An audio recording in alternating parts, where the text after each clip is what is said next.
Welcome in, Monday edition, Blue Sky Live here with you this morning. Chase Parham, Neal, McCready, Clark Ford Studio. A lot to get to today and this week. Very busy week, so we'll be segmenting this a little bit, focusing mostly on basketball today. The Ole Miss men's basketball team, they are a number 6 seed in the NCAA tournament. They don't know an opponent yet. That will come in a play-in game in Dayton, Ohio. The winner of North Carolina and San Diego State.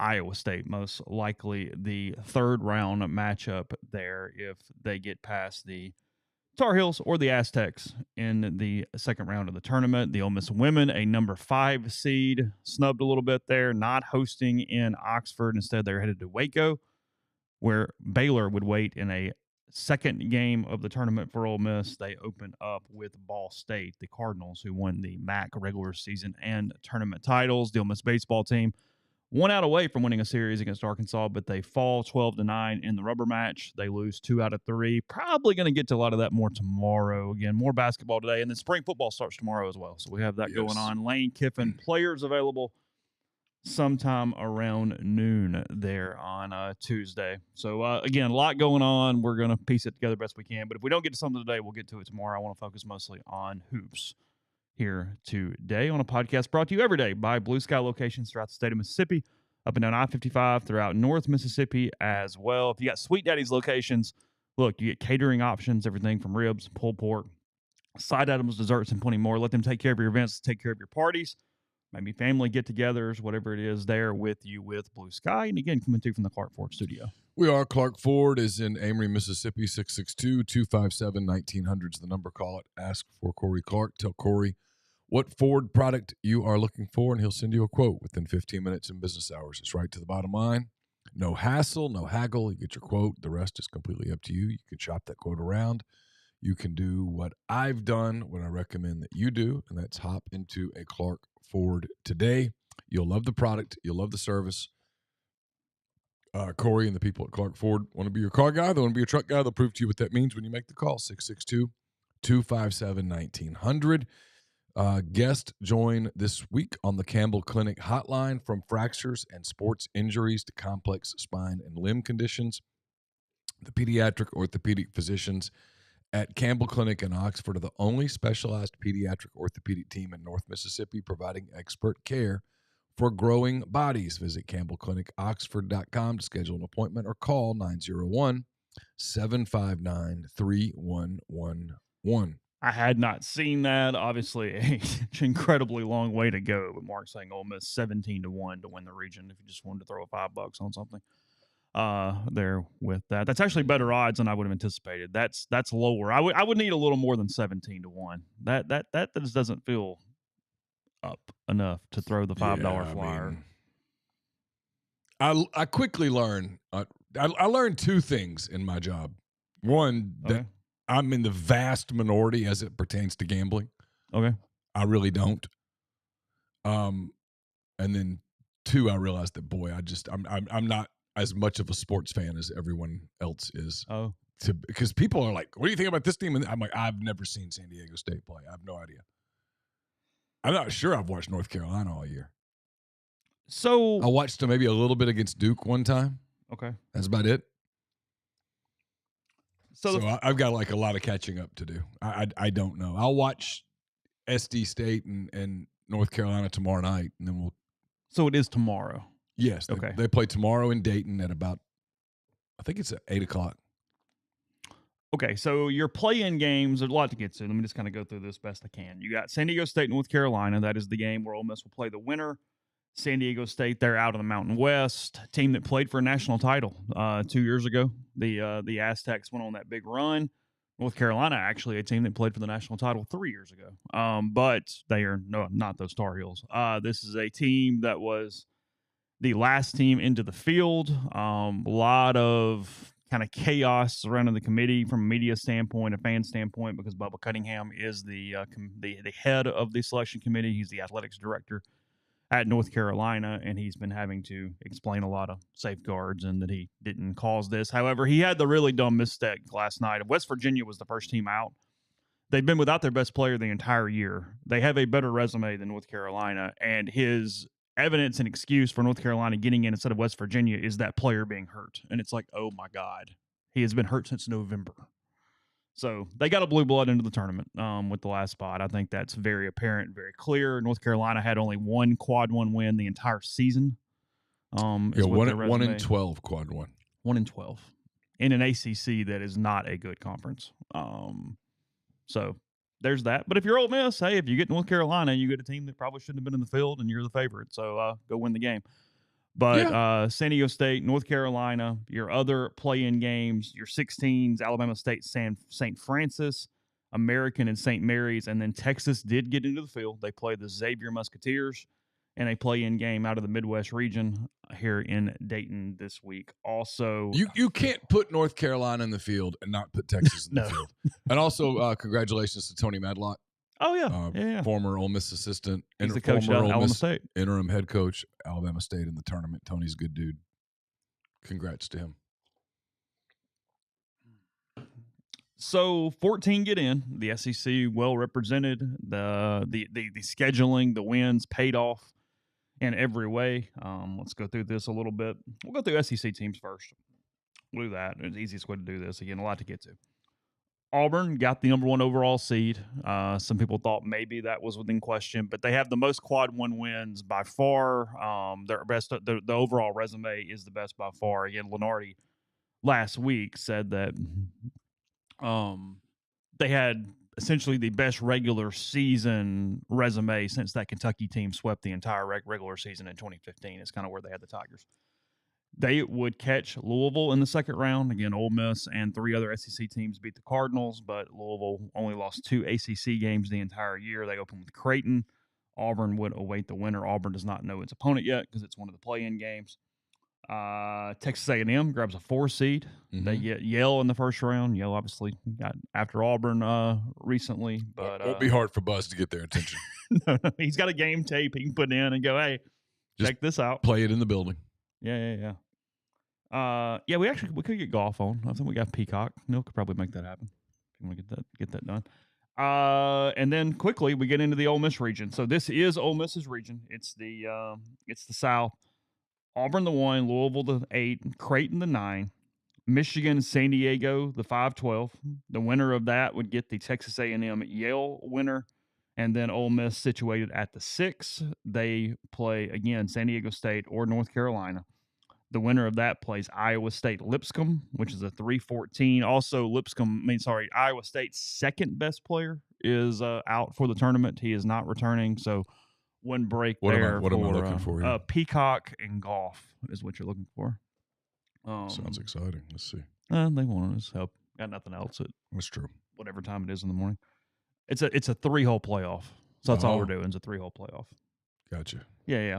Marquette, New Mexico, the 7-10 in that bracket, and then Michigan State, Bryant, the 2-15 in that bracket. Let's move over to the other side. That is Duke, the number 1 seed. They get the number 2 overall seed, I guess, the way that's situated. They play the winner of Mississippi State and Baylor in technically the third round. So State gets in as an 8 seed. Oh, it's on Golf Channel also. Sorry, but whatever. Either way, there it is. That okay? Yeah, we're good. All right. Baylor, Mississippi State, Baylor in 8-9. Oregon and Liberty is a 5-12 in that region. Arizona and Akron, 4-13. BYU, the team Ole Miss beat. They get a 6 seed. They play VCU in a 6-11 matchup. Wisconsin and Montana, 3-14. St. Mary's and Vanderbilt. Vanderbilt not only gets in, but gets a 10, avoids a play-in. Yeah. Situated, despite they had, I think, the worst net of any of the SEC teams, right? They were did. Like 46, 47, something like that. They did. Okay. So they get in as a 10, and then Alabama, the 2 seed in Duke's region, 2-15. It does feel like Duke got the easiest region of any of them at this point, if you just want to look at straight scratch and analytics when you're trying to figure that out.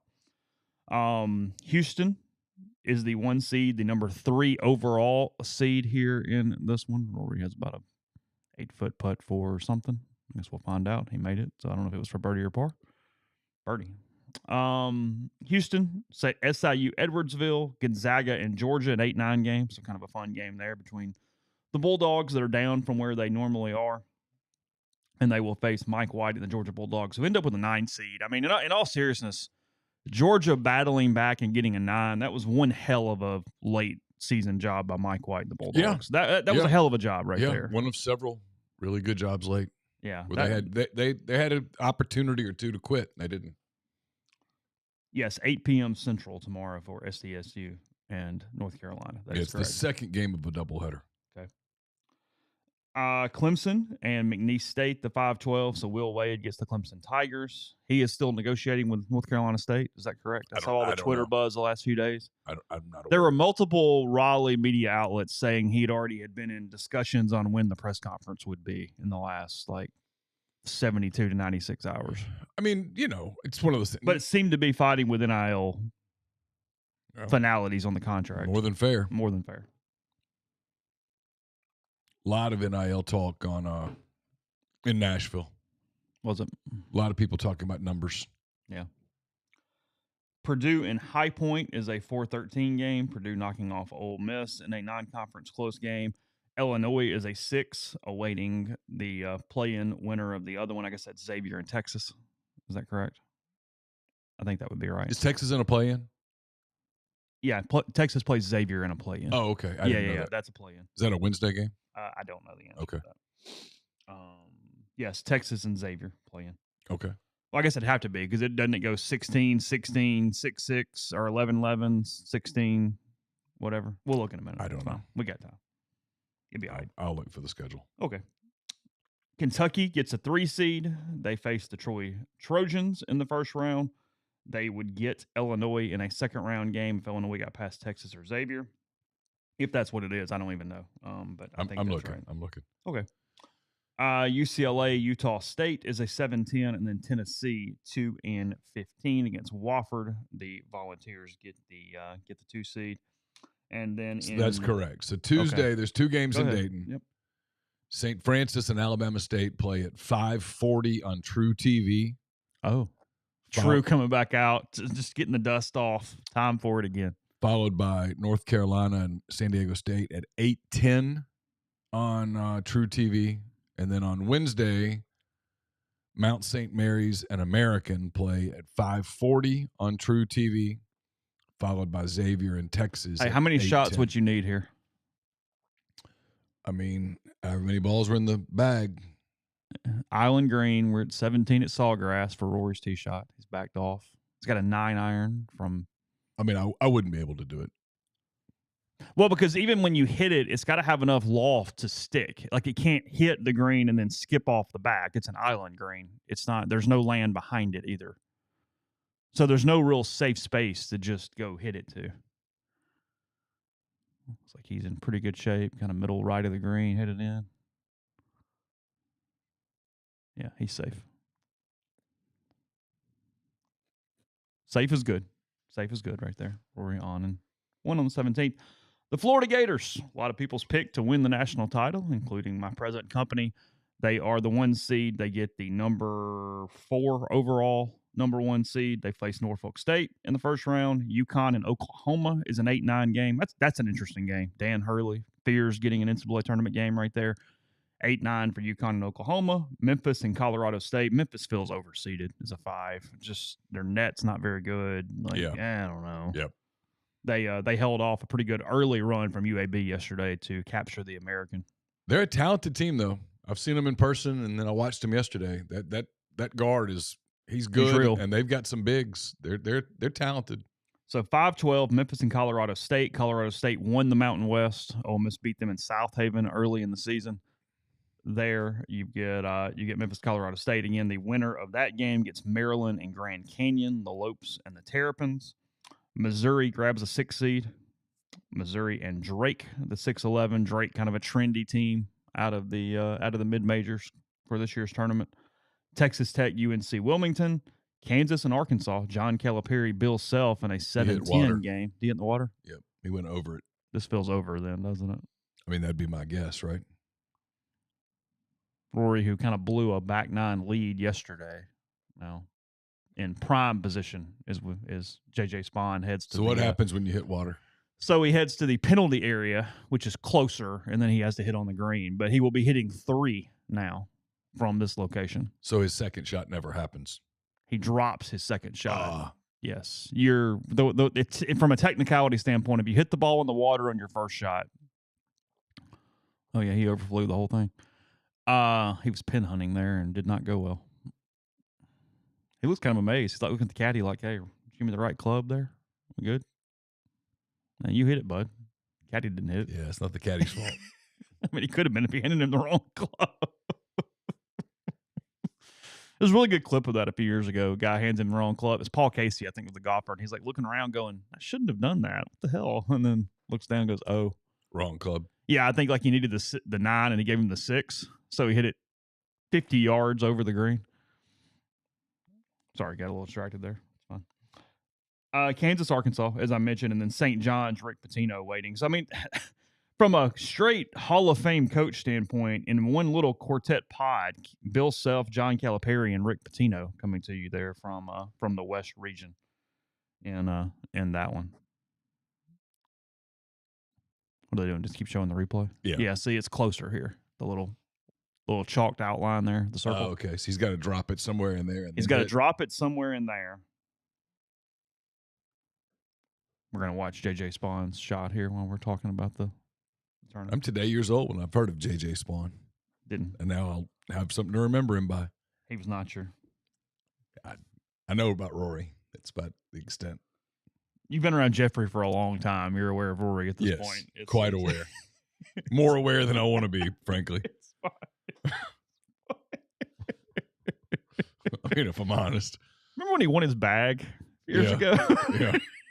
It's so stupid. Sorry. I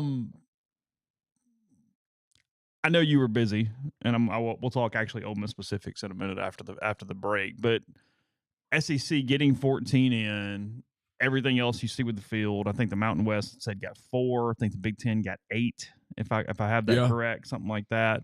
Yeah. Big 12 decently represented in the field. They did what you would hope they would do, which is reward overall resumes outside of North Carolina. And when you look at even seeding wise, I know there's certain teams that can be moved up and down, but unless I'm missing something. I saw Bracken talk about it on the board yesterday, so I'm not sure what he said with Ruby last night, that podcast up at MPW Digital. But I don't even see a ton of crazy seeding problems here, right? I mean, No. Considering it's a really hard job, it looks all right. I'm okay with this bracket. As it pertains to the SEC, they did what they had to do. They were faced with a very difficult choice if you decided to go the other way. If you left Texas out, for example, in favor of North Carolina, it was unjustifiable. Oh, no. And so the only thing you had against Texas, and I'm not saying it's not legitimate, but the only thing you had against Texas was something that you had said before the season and then during the season didn't matter, and that was conference record. You'd said that doesn't matter. Okay, well, you can't say it doesn't matter, and then it suddenly matters. Texas has, 7, 8 quad 1 wins? I think it's 7. UNC has 1. That's difficult. Texas played a much more difficult schedule than North Carolina. And they did the right thing with the SEC. They did exactly what they said they would do. And that's why yesterday I was saying there's a couple people on the board that were, and I'm not criticizing this at all. I get it. It's just fandom. They wanted SEC teams to be victims, right? And it turns out that had UAB won yesterday, it was UNC that was out, not Vandy or Texas. It was North Carolina. The SEC, and there was a big story in the Wall Street Journal yesterday, and It was a little overwritten. But if you can get past the little bit of overwrite, it's really good. And it's Greg Sankey talking about 2016 Selection Sunday when the SEC got 3 bids. 2016. And he says it was the most, exact word, disappointing, devastating, embarrassing, something like that, day of his professional career. And that one of those teams went to Dayton and lost. Oh. And the SEC made it a point to emphasize basketball. This wasn't an accident. That's the big part of yesterday. It was. Is that this wasn't an accident. This wasn't a, hey, I just woke up 30 pounds lighter. No, This you is weren't. a plan No, this was executed. This was an exercise plan, a diet plan, and a lot of discipline. They went out and hired good coaches. This wasn't Ozempic. Like they hired going. yeah. They hired people to oversee some of the hirings. They put money into it, facilities into it, and then this year they said to everybody, schedule. And so they did. And then they won. This was a story that started in November. We started talking about, hey, there's another big SEC win. There's another big SEC win. Look at Oklahoma and the Bahamas. Yeah. Mississippi State just went to Memphis and won. And then you had that ACC weekend where you went, oh, my God. Yeah. They are just beating the hell out of them. Yeah. I mean, Ole Miss went to Louisville and won. I think it was 14-2. So, yeah. And then, but even outside of that, I mean, Missouri beat Kansas. Arkansas beat Michigan on Madison Square Garden. The list just kept going on and on and on. South Carolina beat Clemson. The list just kept building till you're like, okay, well, you're going to have a decision to make. You're either going to say, well, we told you that mattered, but it doesn't, or you reward it. Because now the message you send to the ACC is you guys are going to have to schedule better. You have to schedule better. So the winner in this is the college basketball fan, because you're going to get better games and more better games in November and December. That's the lesson. They had no choice but to do it. It's why I kept when Texas won in the SEC tournament the other night, I posted on the board, Texas is in. Yeah, after they won the second game, they beat A&M. I said they're in. And yesterday I was like, everybody was, I kind of doubted myself because all of the bracket people, Lenardi and everybody had Texas as like the second or third team out. And then when they got in, I went, they did the right thing. How could you punish SEC teams outside of the two? How could you punish them? How can you leave Georgia out, Vanderbilt out, Arkansas out, Oklahoma out? They did everything you asked them to do. And, yeah, they seeded everybody right. Ole Miss, you could argue that Ole Miss deserved a 5. But the net probably prohibited it. It's a flimsy argument. They deserved a 6. They got a 6. Vanderbilt deserved a 10. Arkansas deserved a 10. Oklahoma, would they get 11? A 10? They Oklahoma, I don't know. They all deserved kind of what they got. No, Oklahoma got an 8-9. Oh, and that might have been moving somebody up a lot. They're playing UConn first round. But, I mean, we're going to see. And I wrote about this. I've talked about this. It's coming starting tomorrow night, Wednesday night. The country is rooting against you. Yes. It's why I hope all 14. Oh, no, I'm in for the comedy now. Just y'all run it. Go. Yeah, I'm Team SEC this week. Like almost to the point of, if you could promise me they'd get 11 or 12 out of the first 14, I would laugh my ass off. To wake up on Saturday morning and all these teams are in the Sweet 16 run here. 12 out of the 32 are from the SEC. I would howl laughing. More on that in a second. But let me say this, and then I'll shut up. Yeah, you're good. But even if they lose, it doesn't change. When the Pat 40s of the world, and Pat was sitting in the room the other day when Bruce Pearl was making the argument for the SEC getting 14, and he had this sour expression on his face. He's just so mad. He can't stand me. Even if they lose, that doesn't change the fact that you deserve to be in. I completely agree with Bruce here. You can't. Bruce said it's not a good barometer to go look at first-round games and go, well, you asked people to play a schedule. They played the schedule. They won the games. Yeah. That's the criteria. Not, hey, what did you do in the tournament last year? Yeah. That's not the criteria. No. But it's coming. The moment, if Texas loses, if anybody, pick a team, SEC team loses, you're going to go, see? Especially anybody that's in that top 8 seeds-ish. Anybody that's wearing a white jersey and they lose a game. Yeah. Well, I mean, actually, Vanderbilt loses to a 6 seed, and it's like, okay. Yeah. But they'll go, see, you could have given that bid to a mid-major. Boise State would have been in the Yeah, game. wouldn't that have been better? Wouldn't that have been better for the tournament? I don't know. That's not the point. At no point is the criteria, hey, what we really want to do is be inclusive. Yeah. Because if you want to do that, say it. Look at a little bit of that, and Ole Miss's side in a second. First, after years of fine print contracts getting ripped off by overpriced wireless providers, if we've learned anything, there's always a catch. So when heard all that Mint Mobile wireless plans are offering for $15 a month when you purchase a 3-month plan, thought, what's the catch? But after talking to them, it all made sense. There isn't one. Mint Mobile's secret sauce, they sell wireless service online. They don't have retail stores or salespeople. Instead, they deliver premium phone plans directly to you. Say bye to overpriced wireless plans, jaw-dropping monthly bills, and unexpected overages. They're here to rescue you with premium wireless plans starting at $15 a month. All plans come with high-speed data, unlimited talk and text on a 5G network. Use your own phone with any Mint Mobile plan and bring your phone number along with existing contacts. Ditch overpriced wireless with Mint Mobile and get 3 months of premium wireless service for just $15 a month. To get this new customer offer and your new 3-month unlimited wireless plan for $15, mintmobile.com/MPW. It's mintmobile.com/MPW.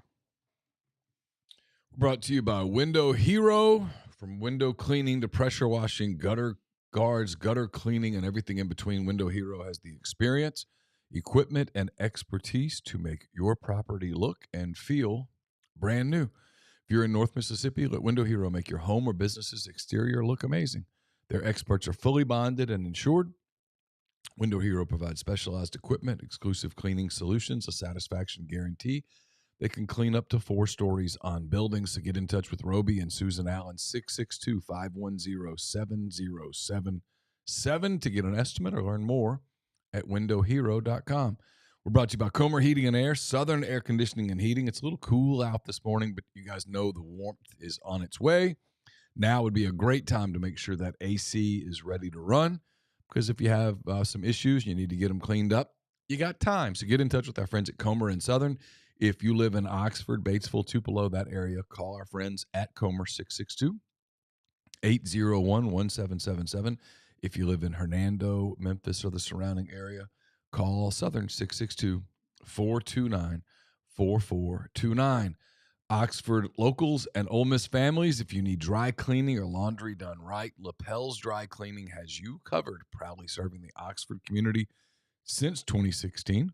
Lapel's takes care of everything from suits and formal dresses to comforters and everyday laundry. Even better, they offer free pickup and delivery to make life easier. Just call 662-638-3149 to be added to their pickup and delivery route, or visit them at 3010 Old Taylor Road. That's 3010 Old Taylor Road, right across from the Mark Condominiums. Mention Rebel Grove for 50% off your first order. Trust Lapels to keep you looking your best. Are you retiring soon? How long should you wait to take Social Security? What accounts should you pull from first? Are you already retired? Should you consider Roth conversions? These are just some of the questions that can only be answered with a personalized retirement income plan. Andrew Seago with Seago Wealth Management specializes in helping folks just like you come up with their retirement game plan. Whether you meet at his office in Collierville or you prefer Zoom from anywhere, schedule a free discovery meeting. See what they can do for you. It's rebelsretire.com. We're also brought to you by Arnett's Fine Jewelry. It's a 4th-generation jeweler located in the old Lamons Jewelry Building on North Lamar Avenue in Oxford. They offer expert jewelry repair, diamond engagement rings, wedding bands, stackable diamonds, genuine stone bands, pearls, genuine color stones, diamond jewelry, and more. They offer super gifts for any occasion, birthdays, graduations, anniversaries, flexible bangles, diamond pendants, earrings, and more.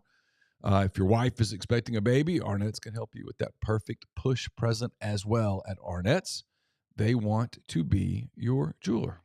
Ready to optimize your nutrition this year? Factor has chef-made gourmet meals that make eating well easy, dietitian approved, ready to heat and eat in 2 minutes so you can feel right and feel great no matter what life throws at you. Factor arrives fresh and fully prepared, perfect for any active, busy lifestyle. With 40 options across 8 dietary preferences on the menu each week, it's easy to pick meals tailored to your goals. Preferences like Calorie Smart, Protein Plus, or Keto, they help you feel your best all day long with wholesome smoothies, breakfast grab-and-go snacks, and more add-ons. Reach your goals with ingredients you can trust. Convenience that can't be beat. Eat smart with Factor. FactorMeals.com/FactorPodcast. Factor Podcast is the code. You get 50% off your first box plus free shipping. That's code FactorPodcast at FactorMeals.com/FactorPodcast to get 50% off plus free shipping on your first box. Did you and 40 break bread? Y'all have some conversations? No, we don't speak at all. We don't speak at all. There's really no point. He doesn't like me. I don't like him. Why are we wasting time? Why do the ruse? I mean, really, seriously. Yeah. He you know what I mean? I mean, if two people just don't like each other, what's the point? He was our keynote back in the day at one of the Rivals. Congratulations. Remember that back in the day? You were there. Was that in Atlanta? I've probably chosen to block that out. Yeah. I did not remember that. You don't remember that? Oh, yeah. Brought him in to tell all of us how to report and talk. It was great. It was awesome. Yeah. It was a different era. Different time, different for sure. Time. Yeah. The world has changed since then.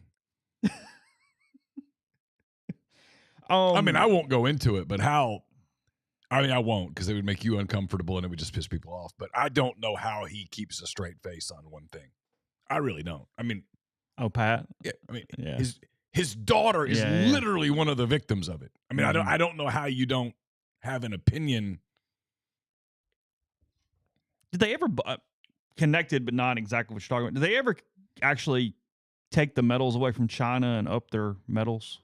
I don't know. From that Olympics? I don't know. Okay. They were doing like the drug probe thing, and I never knew whether they actually elevated them or not. I don't know what this means, but I thought this was worth mentioning before I get into San Diego State and North Carolina a little bit. Is SEC Associate Commissioner for Basketball Garth Glisman. He was on with SBJ, Sports Business Journal's Ben Portnoy. I actually want to get, maybe next week, I'd like to talk to Ben about this. He's done the podcast before. And they're talking about the SEC's banner year in men's hoops. It says, quote, "The way I look at the SEC, it's this incredibly iconic tradition-rich conference, blah, blah, blah." It gives a bunch of PR spin. But after that, it says, SEC control games on ESPN average 1.28 million viewers, up 25% year over year, and the highest average for such games in a decade. Glisman says that's the beauty of the opportunity in front of us, that the SEC has been around longer than the NBA. It's the tradition of the fans and the passion's there, but yet there's the widespread recognition there's still a lot of upside in basketball. This is the part that I find for next year what this might mean. My message to college basketball is we have to work harder to compete for our fans. Our fans and people everywhere are increasingly distracted. They have more entertainment options than before, so we have to be more strategic than we currently are with our scheduling. So I'm wondering if the SEC goes, no, there's another level to this in some way. I don't know what that means, but I kind of put a little bit of a star beside it when Glisman was talking, and I read that from Portnoy. Well, I mean, if you're an SEC school, I don't know that I'll ask Chris Beard this today because I think Chris is going to be pretty locked in on two teams, right? So you'd be asking. He's the antithesis of Lane in this regard. Yeah. Like, I think Chris likes big picture questions, but he likes them when it's time in his mind for big picture questions. And today he's laser focused on North Carolina and San Diego State. Like he admitted yesterday, I gave him credit for this, and all the hubbub of Funkies. And by the way, that when I walked in there, I thought this is going to be a train wreck, and it turned out to not be a train wreck. So kudos to them. Okay. I mean, it was well done. Lee Harris, the people at Funkies. I told Lee this. I was very appreciative. It was very loud. In there when we got in there, and I thought because baseball was still going on too, wasn't it? Well, but nobody was it just ended. No, the baseball was going on, but only a few people sort of had it on their phones. Oh, really? It went on the TV. Nobody really knew what was going on. Okay. Everything on the TV was basketball. Okay, and I give them credit for that. Yeah. Because I walked in expecting to see a bunch of baseball on the screen, and I was like, "Oh, the timing on this is going to get weird." Yeah, but they didn't. It was all baseball, all basketball. But it was really loud. They were playing highlights. They had loud music, and I thought, we're not going to be able to hear a word Chris says, right? And this is not going to go well. But Lee and them turned it way down for a couple of minutes for us to talk to Chris, and then they cranked it back up. It was fine. It's perfect. Thank you. Anyway. Did you go upstairs or do it in the corner? No, we was just in the corner. Did it over in the corner real quick. Yep. Yeah. Okay. It was packed. Getting upstairs was going to be problematic. Okay. And they were in a hurry to get out of there. I guess they were going to a dinner or something. I don't know. I mean, you said it. I just and we have all week to talk about this. Ole Miss plays at 3:05 Friday. We haven't mentioned that yet. 3:05 Friday is tip. That is after the Iowa State Lipscomb game. And then the second session later that night in Milwaukee. There's lots of potentially big programs in Milwaukee. Like if you're getting tickets, good luck, because UK is there. Texas could be there. Ooh. Illinois is there. Iowa State's not a bad basketball fan base at all. No. Like you got some competition from a ticket standpoint there and that. And then I've got my point. I'm not going to forget, but I will give the committee credit on this. They just basically went by net on those last teams in.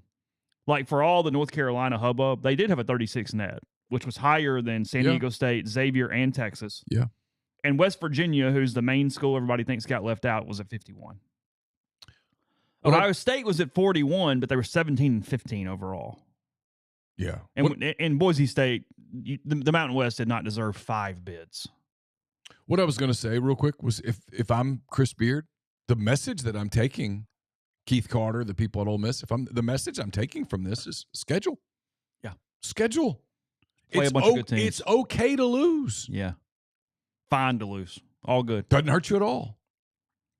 Schedule. Play good teams.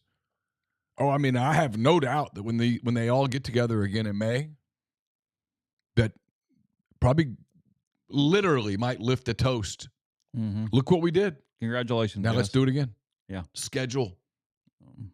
Saw LSU turn down their NIT bid. That's fine. It's fine. I don't know why people. Yeah. They should. I mean, come on. Yeah, come on. Yeah, they've got bigger fish to fry right now. But you mentioned it. I think you even asked Chris this. I was just really happy for Matt and Jamin last night. Like guys that have stuck through that like that, and to not only just get in, but get in where you're coming to celebrate. You're a 6 seed.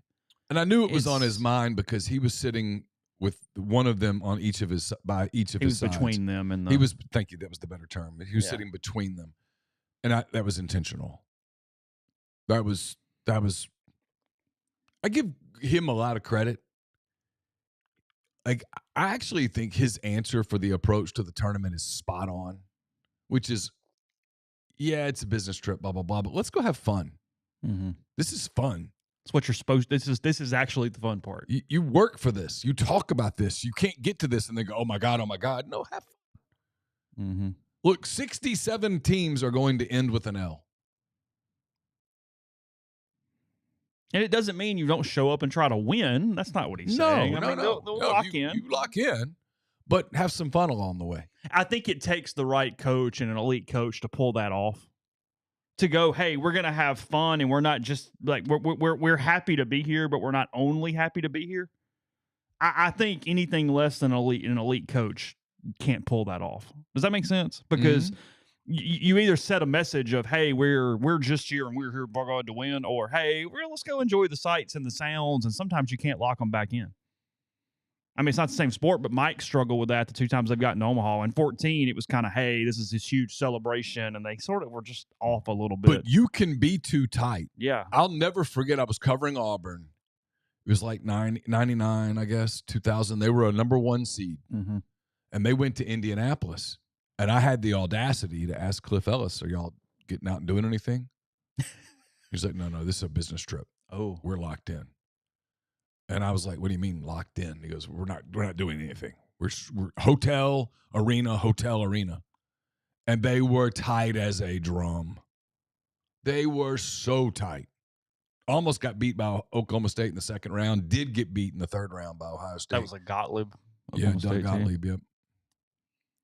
Shocker, he was the go-to guy in the locker room.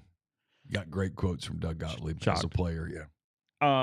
Yes, I think that is correct, Grind. I think there's a technicality where the NIT has to take the top 2 SEC teams not in the field. Ooh, so South Carolina could have gone? I think. Yeah, it's at least 1, and for some reason I think it's 2. So LSU had an automatic bid because of the way the contracts are structured. Oh. Because everybody else got in. So it was... Yeah, I think that's what happened there. Let's again, after the game on Tuesday, we'll really lock into one of these 2 teams. But just a real quick overview. San Diego State, they finished 21 and where's it at? 21-8?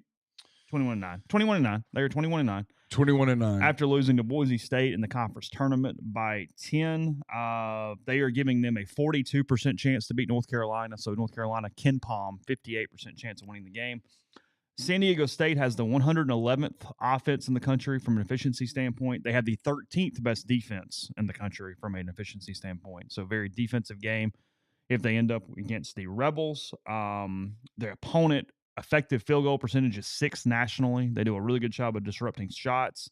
They turn it over a good bit, 159 in turnovers for San Diego State offensively. It's worth looking at.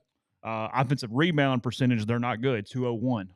That's worth looking at. They don't get offensive boards. That's a positive for the Rebels. Big time. That's a win. They also do not prevent you from getting offensive boards. They are 237th. It's kind of a non-factor for Ole Miss, but sure. They don't really go do that. That's not a big part of the attack. No. Oh, God. Steal percentages are just kind of average. They are the number one defensive block team in the country. They block more shots than anyone else in the country. Okay. They were number one there. But it's not a bad matchup for Ole Miss. Like, this is, metrically, this is not a bad spot. Their losses this season, Gonzaga beat them 80-67 in San Diego. Mm-hmm. They lost by 10 to Oregon on a neutral site. Oregon's a good team. They lost at home to Utah State. They lost away at New Mexico. They lost to UNLV at home, 76-68. They lost to Colorado State by 5, a team Ole Miss played and beat in South Haven.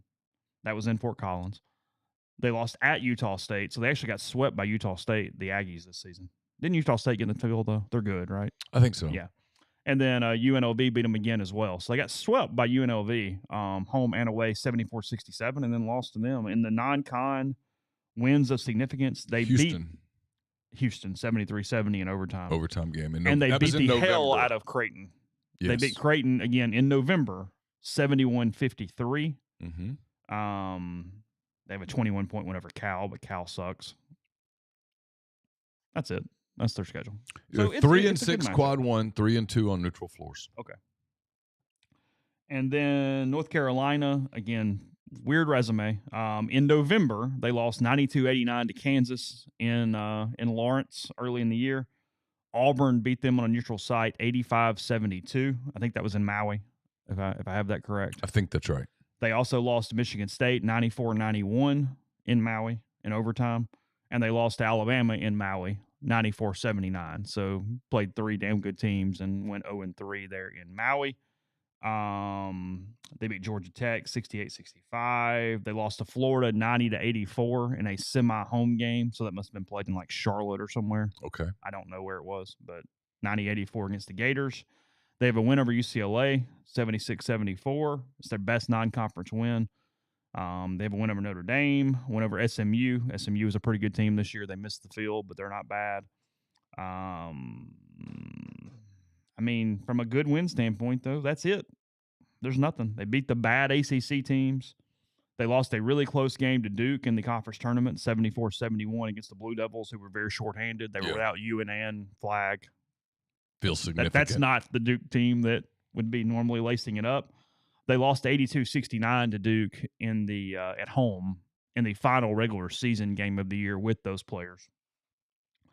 They lost to Louisville 83-70 away at the Yum Center. And they have a loss to Pittsburgh 73-65 and a loss to Clemson by 20. They lost at Clemson by 85-65. North Carolina's metrics, they are the 22nd best offense in the country. They are the 53rd best defense in the country. They do a pretty good job of not turning it over. They're 41st. They do not get turnovers at all. They are 310th nationally in forcing turnovers. And again, good matchup for Ole Miss. From an offensive rebounding standpoint, North Carolina 204th nationally. So they are not a get after the boards, get the offensive rebound standpoint. They don't block shots at all. Or sorry, they get their shots blocked a lot. I apologize. They are 288th in offensive block shots. It's kind of it. I mean, it's still Ole Miss is favored. I mean, it's a game they should win. On San Diego State, by the way, Magoon Guath. Yep. He's their big man. He's been out since February the 22nd. He's back. Head coach Brian Dutcher said that Guath is nearing a return, and is available for the NCAA tournament. Okay. So if they end up playing Ole Miss, this could be critical because this typically matters in close games. San Diego State, one of the worst free throw shooting teams in the country. Oh. They are 334th nationally in free throw shooting. Wow. Yes. As a team, they hit 66% of their free throws. So just a thought there. I always enjoy this part of the tournament thing when everybody's like, well, this team's good. Yeah, they're in the tournament. Right? I mean, it was why I wrote what I wrote on Thursday going into the Ole Miss's game against Arkansas in Nashville, which is, it actually was, like, I know people were cheering for South Carolina.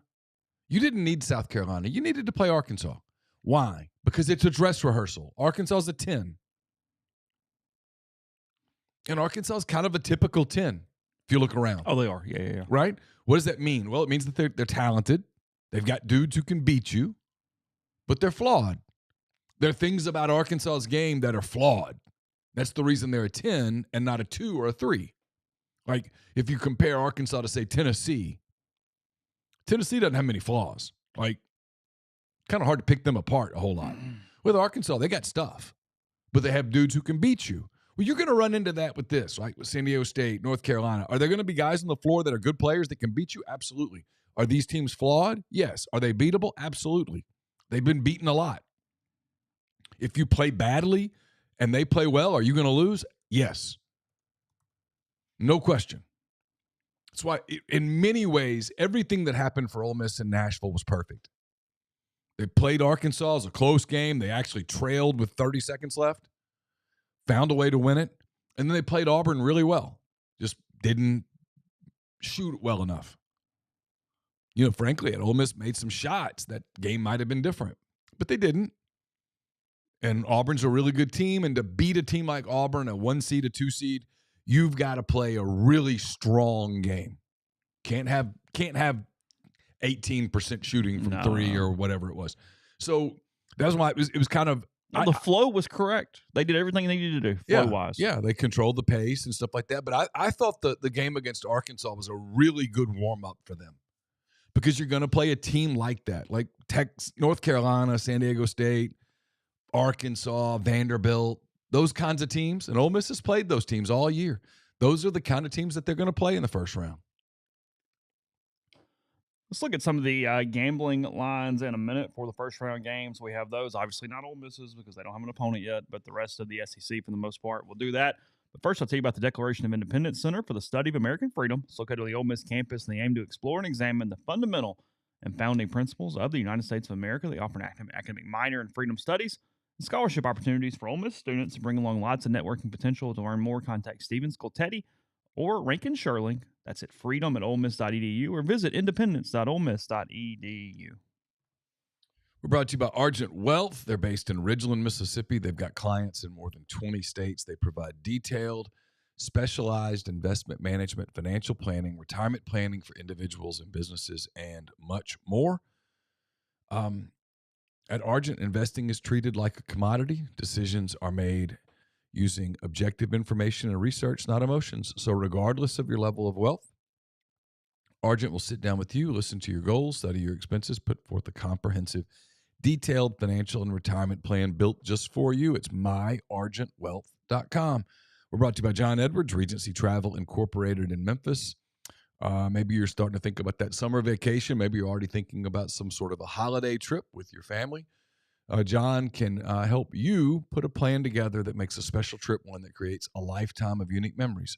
Simply give him a budget, give him some parameters. He'll give you options that you probably won't find on your own. 901-494-3387 or jedwards@regencytravel.net. Get the beautiful, healthy smile you deserve at Corinth Dental. Dr. Bubba McQueen, Dr. Jenny Beth Hendrick are devoted to restoring and enhancing the natural beauty of your smile using conservative, state-of-the-art procedures that will result in a beautiful, long-lasting smile. From routine checkups to advanced treatment, including implants and Invisalign, Corinth Dental is here to help you achieve your smile goals.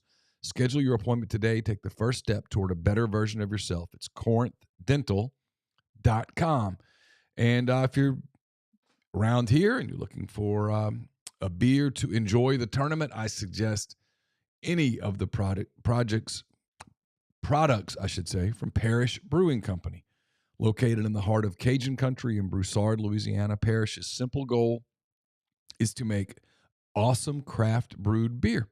And they do it quite well. They've got Dr. Juice, perfect for this time of year, 6% ABV. They've got Ghost in the Machine. It's a fantastic double IPA, Envy, Canebrake, and much more. Wherever you look for your beer, whether it's in Oxford, at the restaurants, wherever it's at bars or whatnot, look for Parrish Brewing Company. You won't regret it. Podcast also brought to you by NE Spark, the fastest, most reliable fiber internet option available. Whether you're streaming the Rebels or connecting with family and friends, they offer both residential and business packages with speeds of 2 gigabits.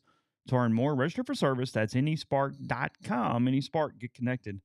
Stay local. All right, let's look at the lines a little bit for the opening round games. Again, we'll do this more as we get into the week where we have all the lines, but Auburn is waiting on their opponent. Louisville is favored by 2.5 over Creighton in an 8-9 game. I don't know. For some reason, I kind of like Creighton. I just don't trust the ACC. Yeah, I don't know why, but I just sort of do. I hadn't really.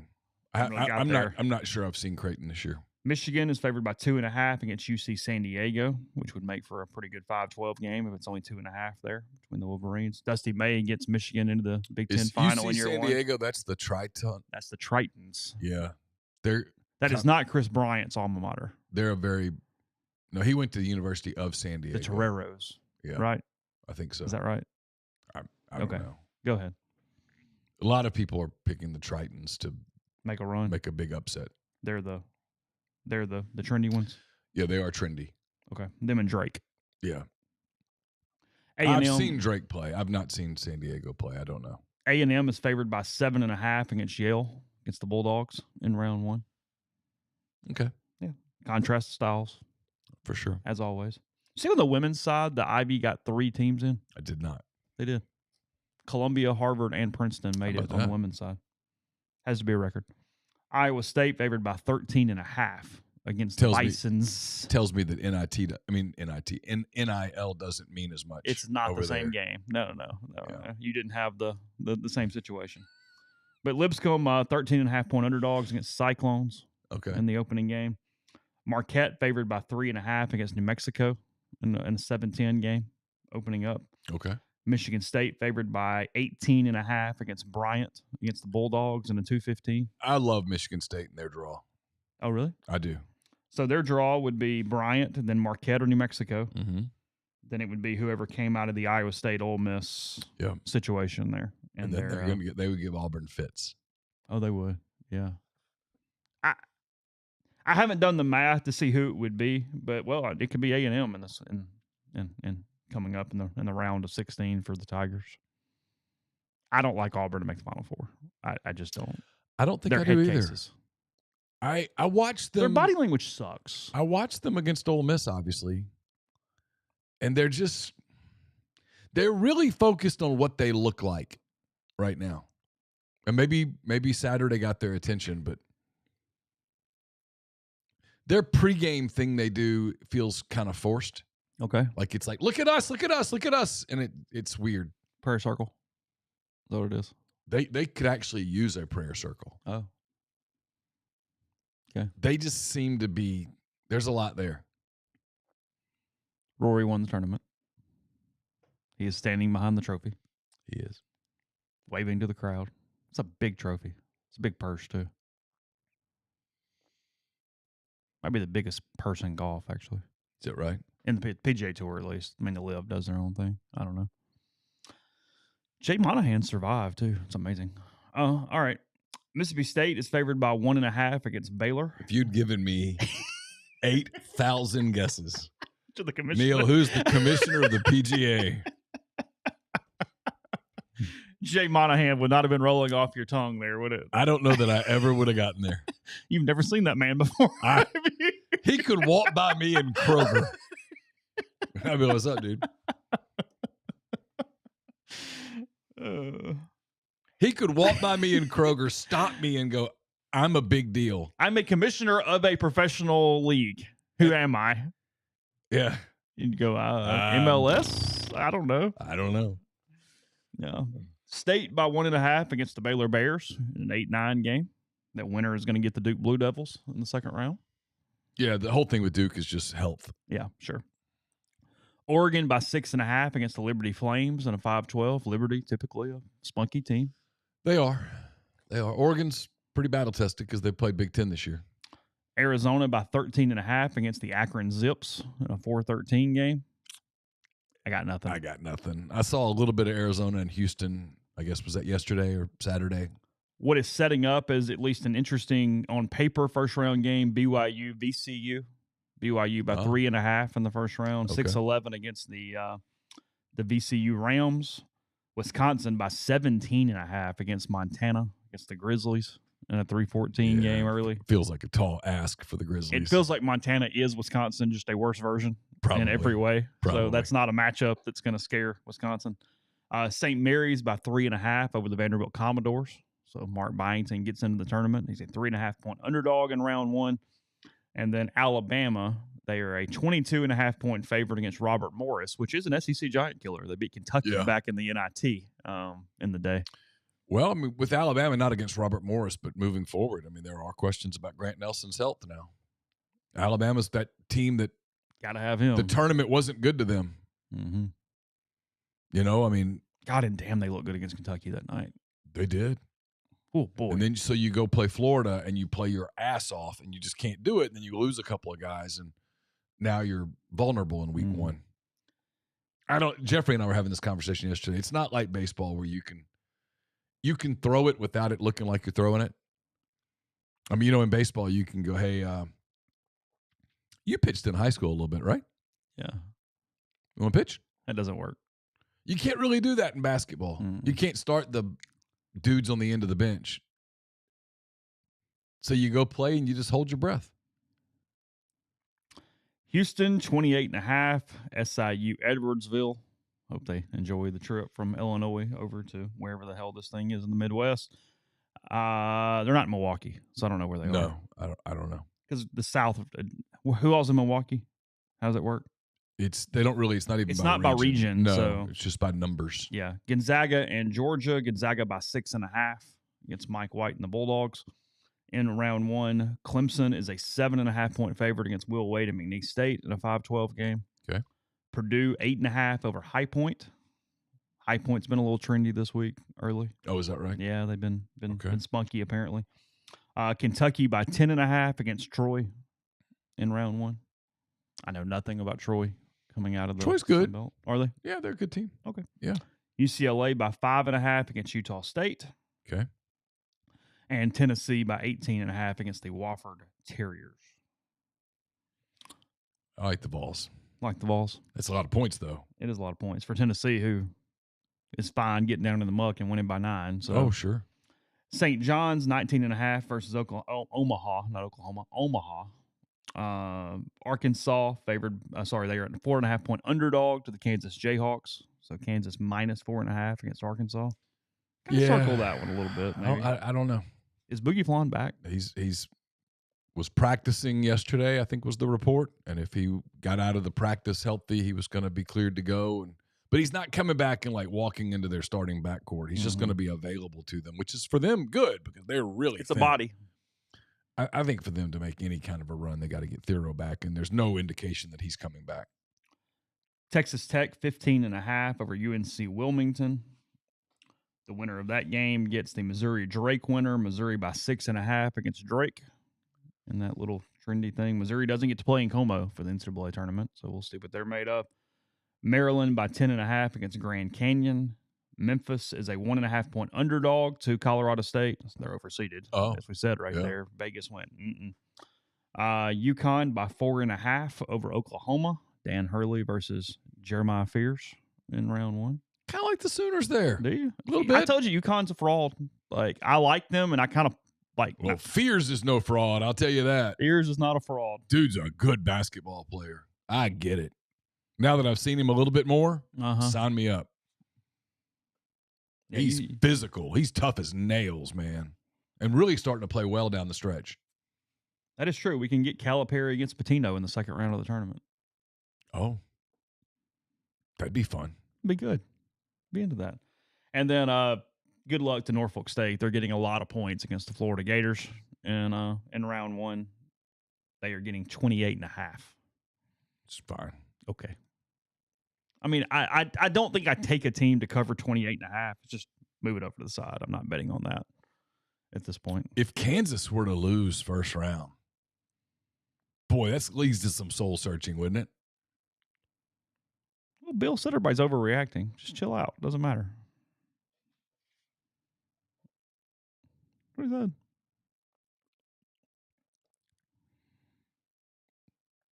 The longtime podcasters will only understand this reference, but this is the day of the year that I think about David Malinsky every year. We used to have him on the show, gambling expert. He died in a horrific hiking accident 7 years ago now. I think that was 2018, if I have that right off the top of my head. But I woke up this morning, and within 20 minutes or so, I was thinking about gambling, and David was on my mind because he came on with us for a number of years throughout the year for different things, including March Madness, and was great at handicapping different things with the tournament. So yeah, was thinking that. Ooh, Texas hiring Bill Self would be quite the interesting dynamic. I mean, it's what you were talking about, though. The SEC, I mean, they make this commitment in every way, and I mean, it all started with hiring the right coaches. I mean, you're talking about a league where the worst coach in the league is Rodney Terry or Lamont Paris, probably. And I mean, like, nobody's bad. No. Nobody sucks. No, nobody Again, sucks. somebody has to be the worst. It doesn't mean you suck. No, and I think you can go through the league 1 through 14 and talk about the coaching and the coaching staffs. And there's a real emphasis on it. There's a lot of really good coaching staffs in this league. We all focus on the head coach. There's a lot of money that's been spent on men's basketball. I don't actually, as much as you and I have talked about it, and we've talked about it a lot, I don't know that we've given it justice, the amount of emphasis that the league put on it. Mm-hmm. When the league looked at it and said, we have to be more present in March. We just have to be. And I think if you ask chancellors and people around, athletic directors, they'll tell you that basketball is important on campus. In general, it matters. It's not a knock at other sports, not at all. I don't, because I've been consistent on this for years. Why not both? The GIF with the little girl. Yeah. I mean, but you can't punt men's basketball. No. You just can't. You can't do it. And the league basically told everybody, and you're not gonna do it. That was Greg Sankey and the people in that league saying this is not acceptable and it won't be tolerated. When you look around the league, man, the league's really good. Like the tournament the other day, I looked around on Thursday. Actually, even some on Wednesday, where you had the bottom of the league. Mm-hmm. I looked up and the crowd's pretty full. And then on Thursday, Ole Miss and Arkansas played at noon. And so that crowd was pretty full when the game started. But by the end of that game, as the other people had started to flow in for the rest of that session, that place was packed, man. That was the 8 and 9 seeds. Mm-hmm. And it was jamming. The place was buzzed. And we did the joke about all the Kentucky fans cheering for Ole Miss. But it wasn't the point. The point was that's different now. It matters. And this is, I think this is a big win for them.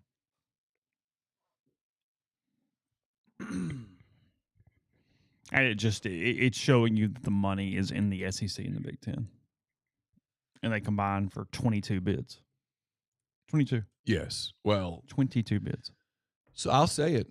Talking to people around the league a little bit, the number that's being bandied around, if you want to be a competitive program, 6 to 7, is about $7 million.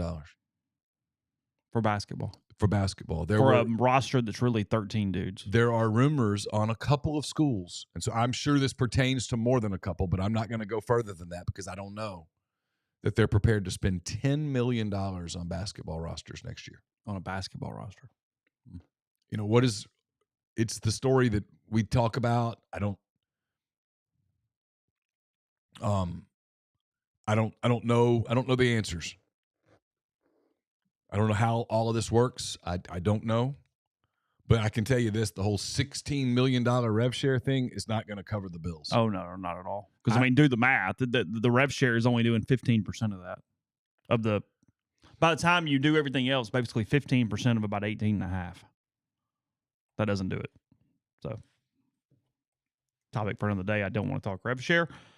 So we'll hit some more actual sporting news coming up after the break. But first, the Citizens Bank are not just an account number, but a valued member of their community. And now if you find yourself in the market for a mortgage, another reason to give them a try. Whit Wilson, who you know in the mortgage space now at the Citizens Bank, ready to help you with your real estate goals. Stop by and visit 902 Sisk Avenue, Suite E. Discuss your options with Whit or any of their experienced bankers who value your unique financial journey. And while you're there, ask about School Spirit debit cards. They donate an amount per every transaction to the local school of your choice, whether it's Oxford, Lafayette, or Regents. That's the Citizens Bank, PHILA.com. I actually want to dive into the Bill Self thing because I've heard some of that too. We're brought to you by Easy Hemp Co. Easy is a hemp-infused sparkling water. It's a guilt-free alcohol alternative, a natural way to relax and unwind. It's all natural, made with real fruit, no added sugar, low-calorie, gluten-free. One 12-ounce can of Easy has 3 milligrams of THC. With Easy, it's easy to avoid the gummy scare and control your experience. So change the can, not the ritual. It's easy. Visit easyhempco.com to view the Easy Finder to find Easy near you. Easy is Farm Bill compliant with hemp derived from THC CBD extracts. Easy is for people 21 and older. Enjoy responsibly. I'll have a mailbag to you on Wednesday at some point. It's brought to you by Art Hayes, Sotheby's International Realty. Are you thinking of making a move? Put the power of Sotheby's to work for you. As a licensed agent with Sotheby's International Realty and a supporter of all things Ole Miss, Art can help you buy or sell in your hometown or anywhere in the world at no charge to you. Seriously.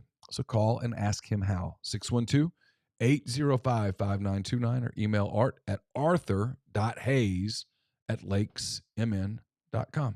Podcast is brought to you by the Men's Clinic that's in Madison and Brandon. If you're experiencing low energy levels, motivation, decrease in muscularity, increased belly fat, and much more, make an appointment. You can do that at themanthing.com. You have to see them in office the first time. After that, they can see you from anywhere. That's 601-607-7869 in Madison. Their goal is simple, to make sure their patients remain as healthy and as strong as possible throughout the aging process.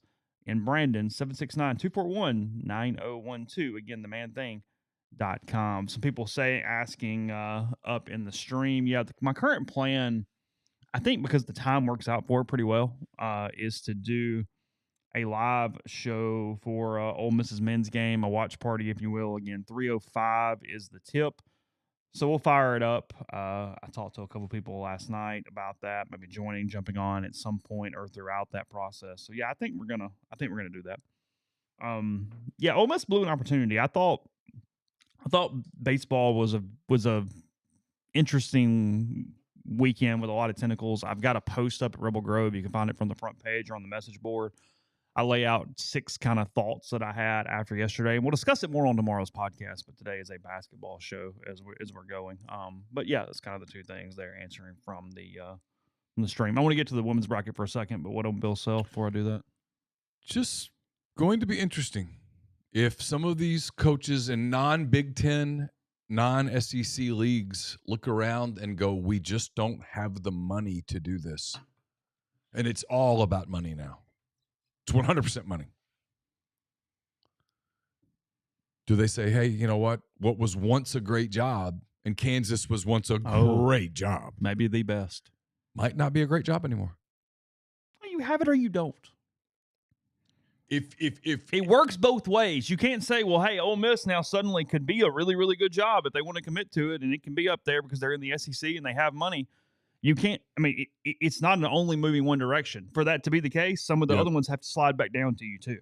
If Texas has 10 million and Kansas has 5, Texas is a better job. They win. I don't give a shit about Danny Manning and the Dreamers and neither does any 18-year-old. Well, not even 18s, it's the 20-year-olds. Yeah. These kids in the portal don't give a damn about campus visits. It is just money. They don't care about relationships. This is documented, by the way. This is not me being negative. I get that all the time. You're being negative. It's more than that. No, it's not. It's all money. It's what's fascinating to watch locally because Beard handles those type of rosters really well, despite being kind of old school and been around for a minute. Yeah. He's comfortable enough. But, I mean, let's be clear. Ole Miss, one of the reasons that – there's two reasons that Ole Miss is where it is today. One is they hired Chris Beard. And I get so tired of who pulled the trigger on that. My God. He's the coach at Ole Miss. The rest of that's idiotic. No offense to everybody involved. And then secondly, that they're invested in NIL. Mm-hmm. That's why. Both. But it's a multi-million-dollar roster. Mm-hmm. There's a lot of money on that roster. Yeah. You know, and you could argue, well, if they had $1.5 million more, what would they be? It's fair. I don't. Yeah, okay. I don't know where everything's going. I don't know where you come up with all that money. It's where as we'll dive into it over the course of the next few weeks, as the baseball thing starts to unfold and people talk about the inevitable that everybody talks about, you've got decisions to make as it pertains to, well, you know, just money. Yeah, Mark says these are JUCOs now. They're big flash. You're not wrong. The rosters are very JUCO-oriented. It's one of the reasons that I think Chris is really good at what he does, in addition to being an elite basketball coach, is that he has a lot of background from early in his career at the JUCO level where you build a team every year. 100%. I mean, I was telling you about this. There's a kid from Iowa who's announced that he's getting in the portal. Oh, yeah. He was making $400,000 at Iowa. That's not enough. He's going to get more. Good player, like 16-7, real solid player. I mean, good player. Put up 16-7 in the Big Ten. That's pretty good. Yeah. You know, but going to get more. Programs like Iowa look around and go, I don't know that we can afford this. No. And Ole Miss has 2 players for sure coming back next year, probably. Or potentially. Sorry. It could be Klafke and Dia. Could be. I mean, yeah. It's possible that it's just 2. It's possible that it's 2 and then 2 high school kids and 8, 9 portal guys. See what comes.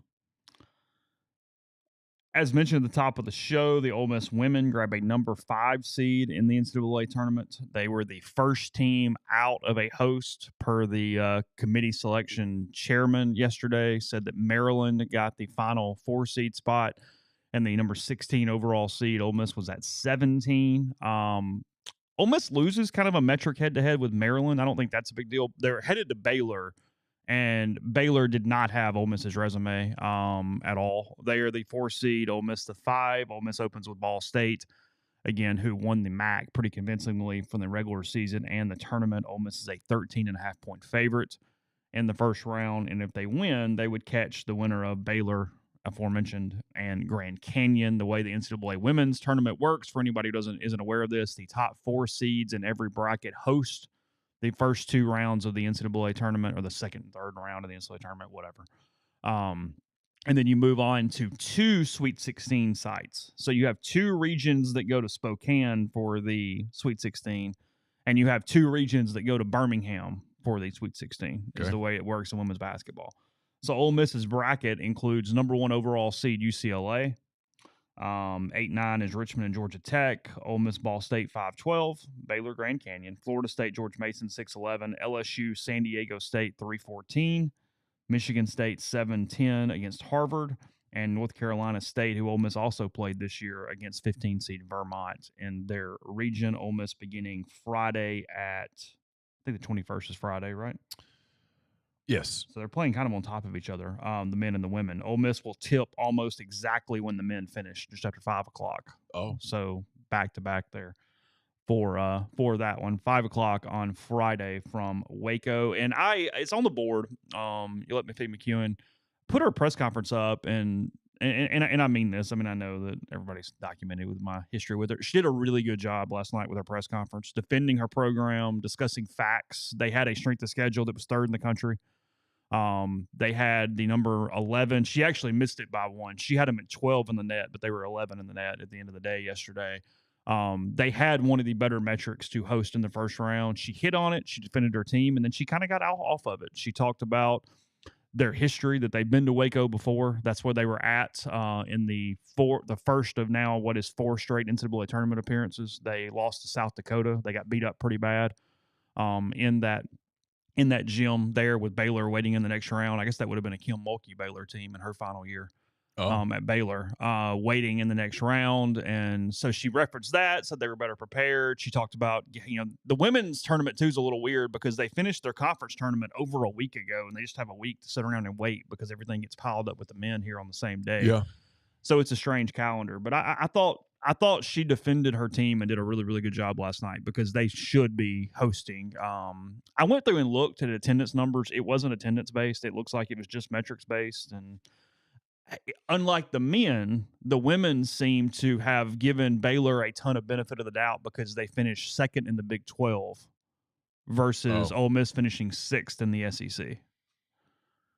That appeared to be what had come out of that to some degree yesterday. Whereas it doesn't seem like the men's committee even looked at conference standings at all. Well, they specifically say that they don't. Yeah, well, the women referenced that last night. Isn't that apparently. wild? Yeah. Isn't that crazy? That Baylor essentially won a tiebreaker over multiple teams, not just Ole Miss, but Maryland and everyone else by finishing second in the Big 12. It's like, wow. Yeah, I wish it makes no sense. I wish I were more informed on what messaging was delivered before the season and things of that. I don't know. Mm-hmm. I was surprised. I thought they would pop up as a 4. I did too. I'd already written that story. All the metrics had them at 4, and all the projections, all the bracketology had them at 4. Yeah. I thought once they had beaten LSU in Baton Rouge, which is a huge win. Yeah. And then they also didn't lose their first game in the tournament. They beat Mississippi State and eliminated them, which is an 8 seed. It was a good win. And the team that beat them was number 1 in the country. Yeah, so whatever. Right. I thought that they were, and they played that game well. Yeah, I thought they were in great shape. And I mean, you could see it because the women's teams all had cameras on them yesterday during the selection show, and they show Ole Miss, and like there's no reaction. It was like, what the hell? Just complete nothingness. Right.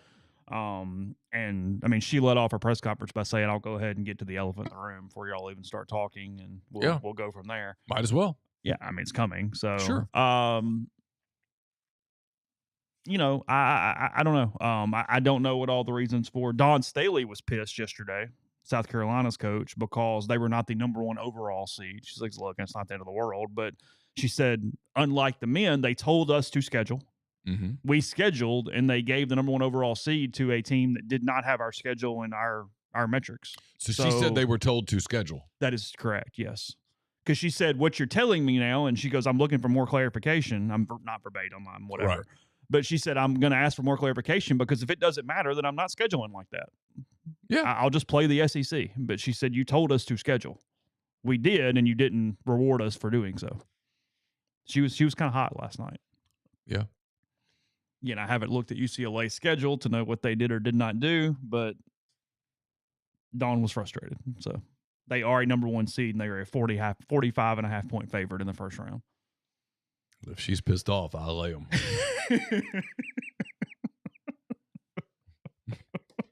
You're like, I don't know anything about women's basketball, but sure. Sounds now, good. That being said, if you ever catch me laying real money. In the SEC, quickly, just because somebody might be interested, I read that one bracket. USC and Juju Watkins is another 1 seed. Texas is in the other 1 seed. So 2 SEC 1 seeds. See, if you wanted to make this more interesting, make them hit it out to the true island, and then you got to go swim to the island. Go swim to the island to take your shot. Okay.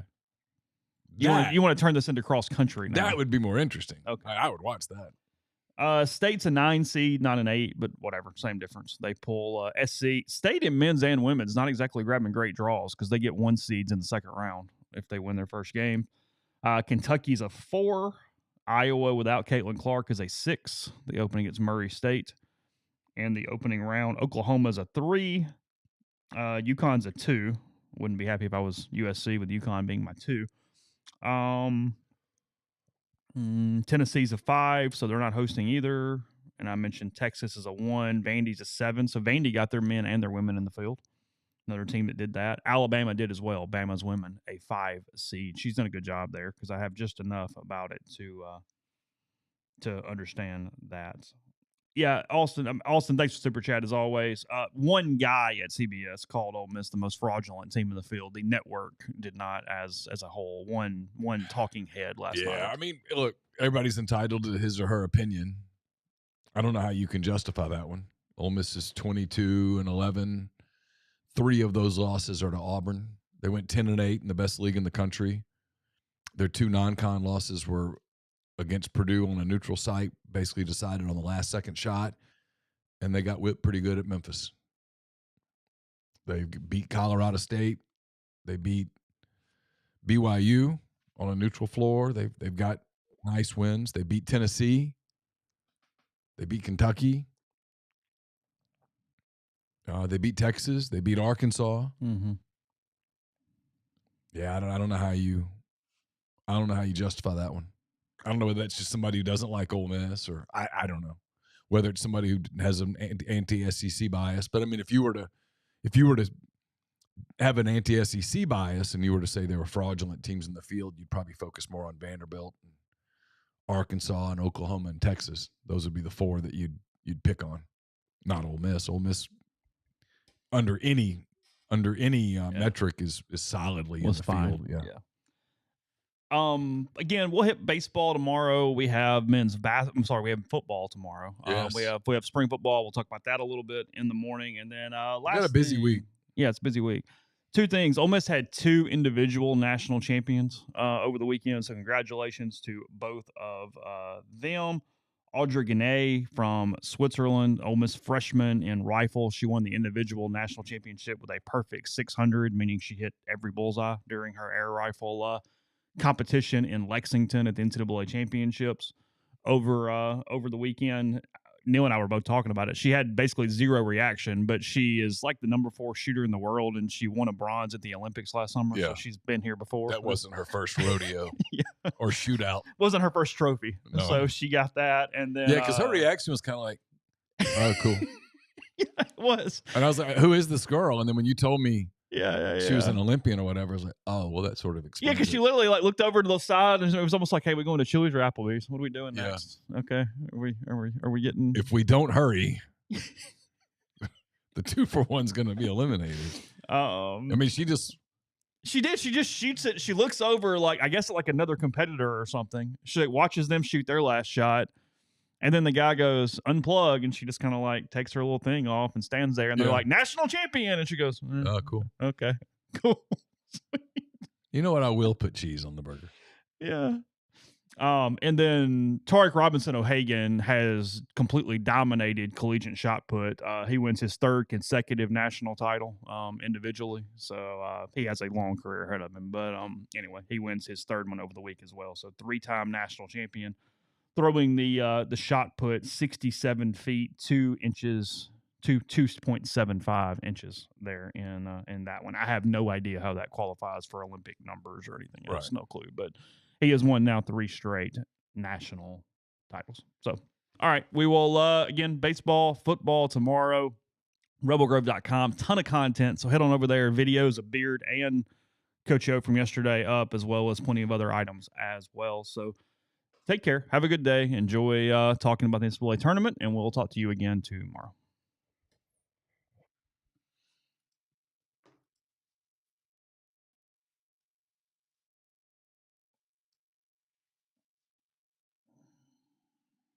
Yeah, Lisa Paris does the QAnon thing, and the source that I literally referenced was the New York Times. Crazy. And then she disappears when she gets called out.